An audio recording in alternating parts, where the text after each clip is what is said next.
নতুন জামাই আপ্যায়নে এই নকশি পিঠা অথবা জামাই পিঠা আমাদের কিশোরগঞ্জ নরসিংদী এলাকার মানুষের কাছে খুবই পরিচিত একটা পিঠা।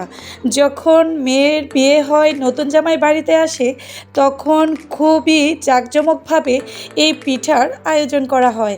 আজকে ওই রকমই একটা ভিডিও নিয়ে আপনাদের কাছে হাজির হয়েছি। আসসালামু আলাইকুম viewers, welcome back to my channel. আশা করছি যে যেখান থেকে আমার আজকের ভিডিওটা দেখছেন সবাই ভালো আছেন।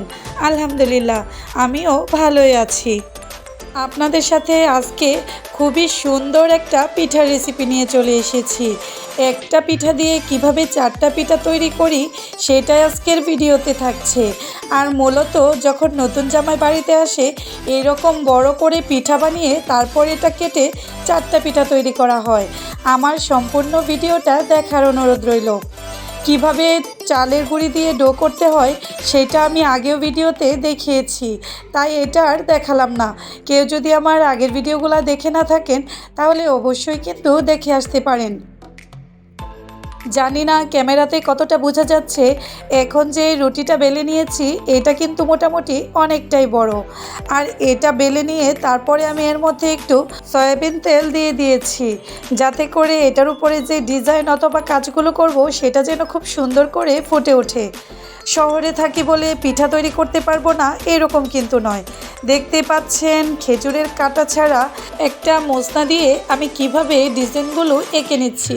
খুব সহজে আপনারাও চাইলে এইভাবে ডিজাইন করে নিতে পারেন। আপনারা চাইলে কিন্তু টুথপিক দিয়েও এরকম ডিজাইন করে ফেলতে পারেন।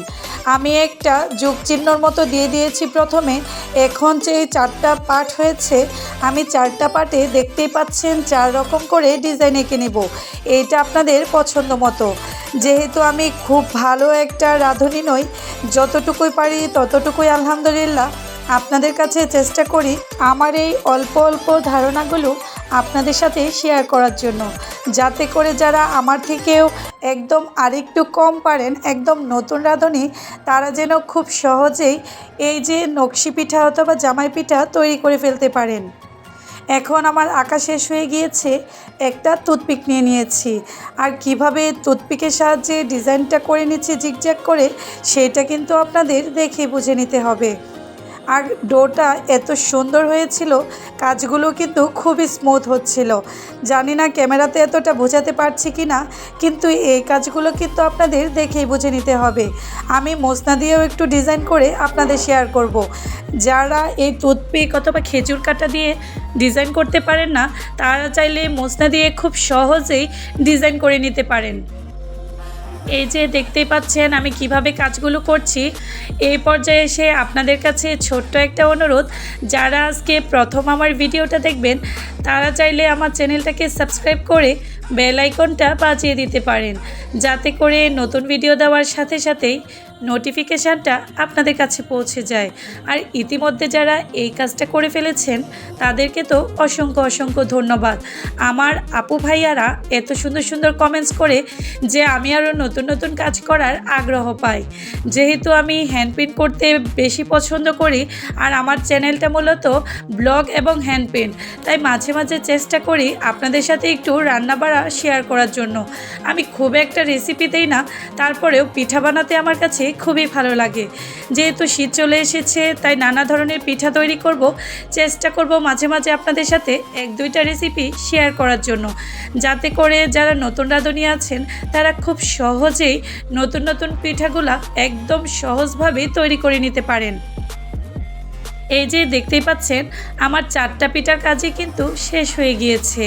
কেমন হয়েছে অবশ্যই কিন্তু জানাবেন। এখন একটা টুথপিক নিয়ে যে যুগ চিহ্নর মতো করেছিলাম, ঠিক সেইভাবে মাঝখানের একটা দাগ বরাবর কেটে নিচ্ছি। আর দেখতেই পাচ্ছেন এটা কিন্তু খুব একটা ছোট হয়নি। একটা পিঠা থেকে 4টা পিঠা তৈরি করি। আমি ছোট থেকে দেখে এসেছি, যখনই নকশি পিঠা তৈরি করতো এইরকম 3-4টা পিঠা তৈরি করতো, যেটা থেকে খুব সহজে 4-5টা পিঠা তো বের হয়ে যেত। আপনারাও চাইলে যাদের হাতে সময় অল্প তারা এরকম একটা রুটি বেলে খুব সহজেই একটা রুটি থেকে 4টা পিঠা তৈরি করতে পারেন। আমার আজকের ভিডিওটা যদি আপনাদের ভালো লাগে তাহলে একবার হলেও ট্রাই করবেন। আশা করছি খুবই ভালো লাগবে এই পিঠাটা খেতে। যেহেতু আমরা 3জন মানুষ, নাহিয়ান খুব একটা পিঠা পছন্দ করে না, তাই আমি অল্প করেই সবসময় সব কিছু আয়োজন করি। এই যে অল্প একটু ডো বেঁচে গিয়েছিল সেটা দিয়েও আমি ছোট করে একটা পিঠা তৈরি করে নিয়েছি। এইগুলা কিন্তু খুবই শখের বিষয়, পিঠা তৈরি করা, হ্যান্ড পেইন্ট করা, হাতের কাজ করা, কারণ মেয়েদের কাছে এই জিনিসগুলো কিন্তু খুবই আনন্দের হয়। নিজের হাতে তৈরি করে কাছের মানুষকে যদি কোনো কিছু খাওয়াতে পারি সেইটার আনন্দ যে কতটুকু সেটা মাত্র যে তৈরি করে সেই বুঝতে পারে। এই যে দেখতেই পাচ্ছেন আমার কিন্তু পিঠাগুলো একদম রেডি হয়ে গিয়েছে। এইখানে যে 4টা পিঠা তৈরি করেছিলাম এই পাশে যে বেঁচে দেওয়া ডো দিয়ে আমি আরও কয়েকটা পিঠা তৈরি করে নিয়েছি। একদম সরাসরি কড়াইয়ে চলে এসেছি। এইখানে একটা প্যান বসিয়ে আমি পর্যাপ্ত পরিমাণ তেল দিয়ে গরম করে নিয়েছি। এখন এক এক করে ব্রাউন কালার করে সবগুলো পিঠা ভেজে তারপর এটা শিরাতে দিব। আমরা মূলত দেখে এসেছি এই পিঠাটা আগের দিন ভেজে রেখে তারপরের দিন অথবা যখনই খাওয়া হয় তখন দ্বিতীয়বার ভাজা হয়। কিন্তু আপনারা চাইলে এভাবে একবারেই একটু লো আছে খুব ব্রাউন কালার সুন্দর করে ভেজে শিরা